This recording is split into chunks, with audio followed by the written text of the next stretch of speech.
And my piece is The God of Cake by borsh. My mom baked the most fantastic cake for my grandfather's 73rd birthday party. The cake was slathered in impossibly thick frosting and topped with an assortment of delightful creatures, which my mom had crafted out of mini marshmallows and toothpicks. To a 4-year-old child, it was a thing of wonder. Half toy, half cake, and all glorious possibility. But my mom knew that it was extremely important to keep the cake away from me, because she knew that if I was allowed even a tiny amount of sugar, not only would I become intensely hyperactive, but the entire scope of my existence would funnel down to the singular goal of obtaining and ingesting more sugar. My need for sugar would become so massive that it would collapse in upon itself and create a vacuum into which even more sugar would be drawn until all the world had been stripped of its sweetness. So when I managed to climb onto the counter and grab a handful of cake while my mom's back was turned, an irreversible chain reaction was set into motion. She said, "This is for Grandpa, not for you." I looked at her blankly for a moment, and then I said, "Cake?" But in my head it was cake, cake, cake, cake. I had tasted cake, and there was no going back. My tiny body had morphed into a writhing mass of pure tenacity, encased in a layer of desperation. I would eat all of the cake, or I would evaporate from the sheer power of my desire to eat it. My mom had prepared the cake early in the day to get the task out of the way. She thought she was being efficient, but really she had only ensured that she'd be forced to spend the whole day protecting the cake from my all-encompassing need to eat it. I followed her around doggedly, hoping that she would set the cake down, just for a moment. My mom, quickly tired of having to hold the cake out of my reach, tried to hide it, but I found it almost immediately. She tried putting the cake on top of the refrigerator, but my freakish climbing abilities soon proved it to be an unsatisfactory solution. Her next attempt at cake security involved putting the cake in the refrigerator and then placing a very heavy box in the front of the refrigerator's door. The box was far too heavy for me to move. When I discovered that I could not move the box, I decided that the next best strategy would be to dramatically throw my body against it until my mom was forced to move it or allow me to destroy myself. Surprisingly, this tactic did not garner much sympathy. She told me to get up and go play with my toys. I went and played with my toys, but I did not enjoy it. I had to stay focused. I played vengefully for the rest of the afternoon. All of my toys died horrible deaths at least once, but I never lost sight of my goal. My mom finally came to get me.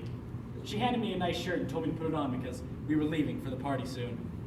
I put the shirt on backwards, just to make her life slightly more difficult. I was herded into the car and strapped securely into my car seat. As if to taunt me, my mom placed the cake in the passenger seat, just out of my reach. We arrived at my grandparents' house, and I was immediately accosted by my doting grandmother, while my mom walked away holding the cake. I could see my mom and the cake disappearing into the hallway as I watched helplessly. I struggled against my grandmother's loving embrace, but my efforts were futile. I heard the sound of a door shutting, and then a lock sliding into place. My mom had locked the cake in the back bedroom. How was I going to get to it now? I hadn't yet learned the art of lockpicking, and I wasn't nearly strong enough to kick the door in. It felt as though all my life's aspirations were slipping away from me in a landslide of tragedy. How could they do this to me? How could they just sit there placidly as my reason for living slowly faded from my grasp? I couldn't take it. My little mind began to crumble. And then, right there in my grandmother's arms, I lapsed into a full-scale psychological meltdown. My collective frustration burst forth from my tiny body, like bees from a nest that had just been pelted with a rock. Cake! It was unanimously decided that I would need to go play outside until I was able to regain my composure and stop yelling and punching. I was banished to the patio, where I stood peering dolefully through the sliding glass door, trying to look as pitiful as possible. I knew the cake was locked securely in the bedroom, but if I could just get them to let me inside, maybe I could find a way to get to it. After all, desperation breeds ingenuity. I could possibly build an explosive device or some sort of pulley system. I had to try. But at that point, my only real option was to manipulate their emotions so they pity me and willfully allow me to get closer to the cake. When my theatrics failed to produce the desired results, I resorted to crying, very loudly, right up against the glass.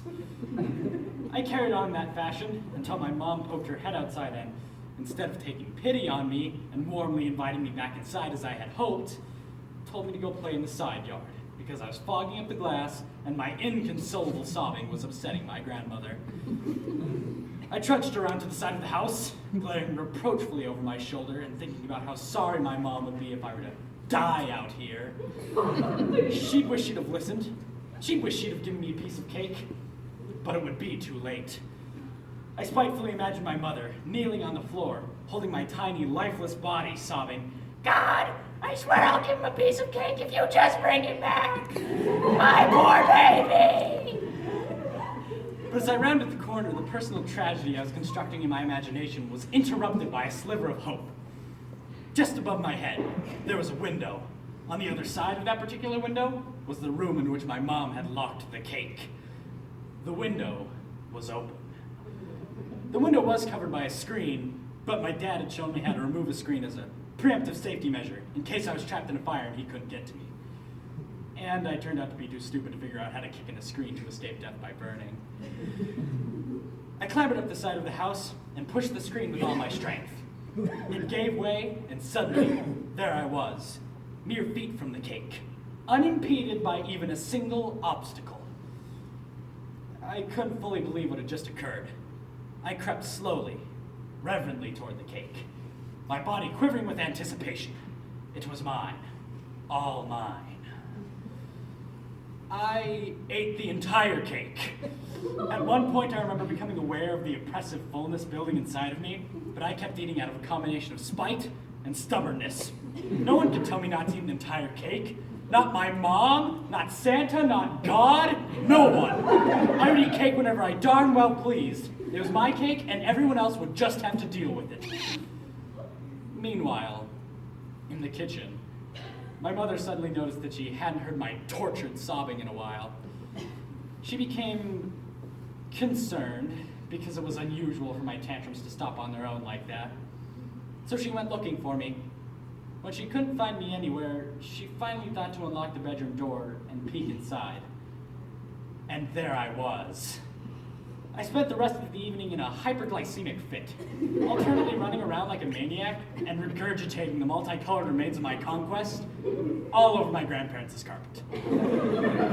I was so miserable, but my suffering was small compared to the satisfaction I felt every time my horrible, conniving mother had to watch me retch up another rainbow of sweet, semi-digested success. This is for you, Mom. This is what happens when you try to get between me and cake. I silently challenged her to try again to prevent me from obtaining something I wanted. Just once. Just to see what would happen. It didn't matter how violently ill I felt in that moment. I was a god. The god of cake. And I was unstoppable.